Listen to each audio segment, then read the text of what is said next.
Gun से लेकर लाठी चार्ज तक सुप्रीम कोर्ट ने लिया बड़ा एक्शन। अमित शाह की जाएगी सांसदी, जज ने दे दिए हैं संकेत। जहां क्या 20 जुलाई को बच्चों पर बरसी लाठियों का हिसाब अब होगा? क्या प्रदर्शन कर रहे छात्रों पर पैलेट गन चलाने का आदेश देने वालों तक अब जो है सुप्रीम कोर्ट पहुंचेगा? और क्या इस पूरे मामले की जांच की आज अब अमित शाह तक भी पहुंच सकती है? जी हाँ, आज के इस रिपोर्ट में सब कुछ बताऊंगी। कैसे अब पुलिस भी सख्ते में आ गई, कैसे अमित शाह सख्ते में आ गए हैं और कैसे अब मजबूर हो गए हैं नरेंद्र मोदी अमित शाह का इस्तीफा लेने को। तो वीडियो को आखिर तक जरूर देखिएगा।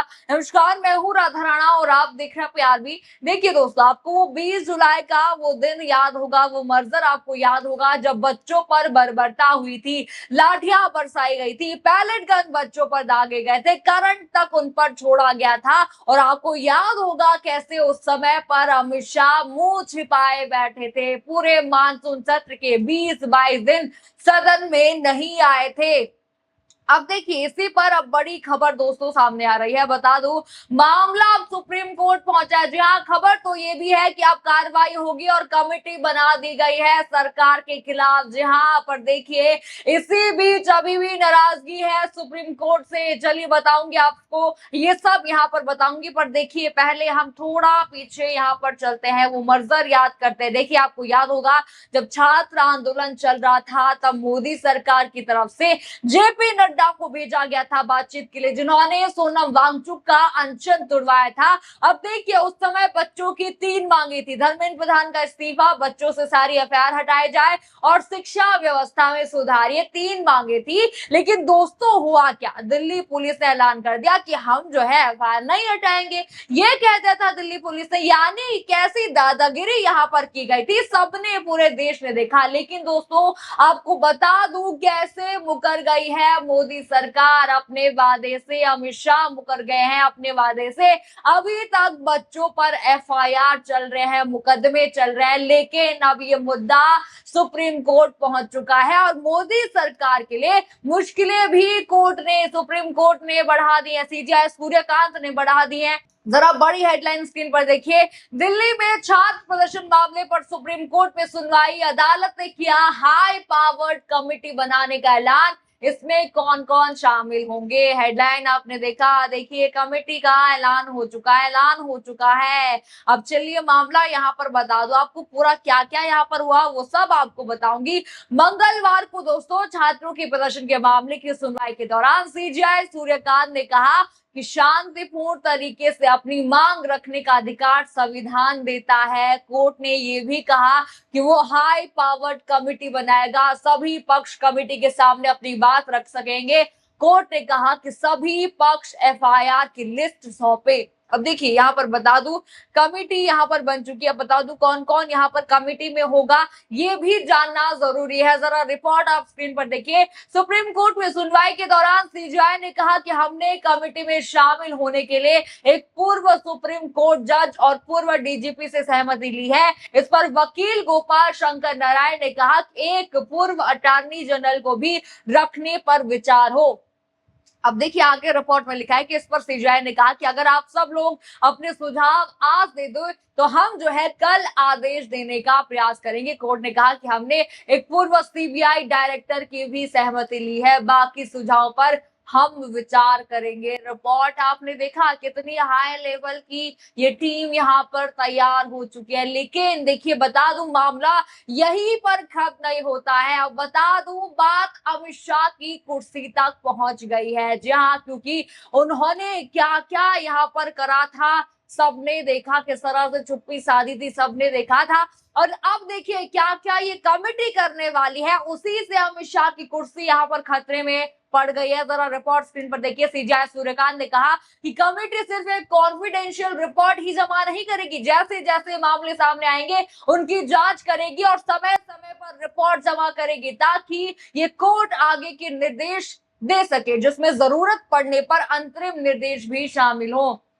अब देखिए, आगे लिखा है कि कुछ मुद्दे ऐसे हैं जिन पर तुरंत ध्यान देने की जरूरत है। कुछ और मुद्दे हैं जैसे गाइडलाइन और प्रोटोकॉल बनाना, जिन पर ज्यादा डिटेल में विचार करने की जरूरत है। सीजेआई ने यहाँ पर कहा कि एक मुद्दा है कमेटी का गठन, जिस पर हमें आप सभी की मदद चाहिए। हमने सीबीआई के एक पूर्व डायरेक्टर जनरल, जो एक बहुत जाने माने ऑफिसर हैं और कुछ साल पहले रिटायर हुए हैं, से कमेटी का मेंबर बनने के लिए सहमति ली है। आगे लिखा है कि हमने एक राज्य के पूर्व डायरेक्टर जनरल ऑफ पुलिस की भी सहमति ली है, जिनका इस मामले से कोई लेना देना फिलहाल नहीं है और वे भी एक रिटायर ऑफिसर है। हम नहीं चाहते कि कल ऐसी स्थिति आए जब कोई सीबीआई से जुड़े किसी आरोप की वजह से आपत्ति उठाए, इसलिए एक पूर्व सीबीआई डायरेक्टर को शामिल करने पर सवाल उठाया। हम खुली कोर्ट में नाम नहीं बताना चाहते क्योंकि हम किसी भी ऑफिसर को शर्मिंदा नहीं करना चाहते। रिपोर्ट आप देख चुके हैं। यानी देखिए, मामला शुरू से अगर यहाँ पर देखा जाएगा कि देखिए क्या क्या हुआ, किसने लाठियां चलाई बच्चों पर, किसने पैलेट गन चलाए, किसने आंसू गैस के गोले दागे, क्योंकि बच्चे शांतिपूर्ण प्रदर्शन कर रहे थे। वीडियोस वहां पर मौजूद है बकायदा। सोशल मीडिया ऐसे ही पॉपुलर नहीं है, कुछ तो बात है सोशल मीडिया पर अब देखिए यहाँ पर सबके बीच ये भी देखा जाएगा कि पैलेट गन का इस्तेमाल का आदेश किसने दिया, ये देखा जाएगा। क्योंकि देखिए, गृह मंत्री के अधीन, अमित शाह के अधीन पूरी पुलिस फोर्स आती है। तभी तो मैंने यहाँ पर कहा कि अमित शाह अब फंस गए हैं, उनकी कुर्सी पर बात आ गई है। जी हाँ, लेकिन इसके साथ पुलिस भी, दिल्ली पुलिस हो चाहे कोई भी बिहार पुलिस हो, सब यहाँ पर फंस गए हैं। बता दूं आपको, सुप्रीम कोर्ट में सुनवाई के दौरान वकील शादात फरासत ने कहा कि महिला प्रदर्शनकारियों पर गलत तरीके से बल प्रयोग करने वाले पुलिस अधिकारियों पर सरकार कार्रवाई करे। ये आप देख चुके हैं। यानी कि पुलिस ने जो बदतमीजी करी थी ना लड़कियों के साथ, जैसा व्यवहार किया था लड़कियों के साथ, लड़कों के साथ, जैसा मारा था बच्चों को, सब पर कार्रवाई होने वाली है। यानी देखिए, गलती जिसकी भी है, चाहे वो पुलिस हो चाहे वो गृह मंत्री हो, उस पर यहाँ पर कार्रवाई होगी। और यही मोदी सरकार फंस गई। अब देखिए, इसीलिए खबर ये भी है कि मोदी सरकार अमित शाह को रास्ते से हटा रही है, खुद की कुर्सी बचाने के लिए हटा रही है। जी हाँ, कहा जा रहा है कि मीटिंग हो चुकी है प्रधानमंत्री मोदी की अमित शाह के इस्तीफे को लेकर, और ये सब इसलिए भी किया जा रहा है क्योंकि मोदी सरकार भी लपेटे में यहाँ पर आएंगे। अगर सुप्रीम कोर्ट जांच करेगी तब जो है मोदी सरकार भी लपेटे में आएगी। इसीलिए तो यहाँ पर जो है मोदी सरकार कोशिश कर रही है कि पहले ही हम जो है साइड लाइन कर ले अमित शाह को। लेकिन अब देखिए, अगर सुप्रीम कोर्ट की निगरानी में जांच आगे बढ़ती है और पुलिस कार्रवाई से जुड़े बड़े अधिकारियों या सरकार की जिम्मेदारी तय करने वाले सवाल सामने आते हैं, तो निश्चित तौर पर केंद्र सरकार पर राजनीतिक दबाव बढ़ेगा, मोदी सरकार पर दबाव बढ़ेगा।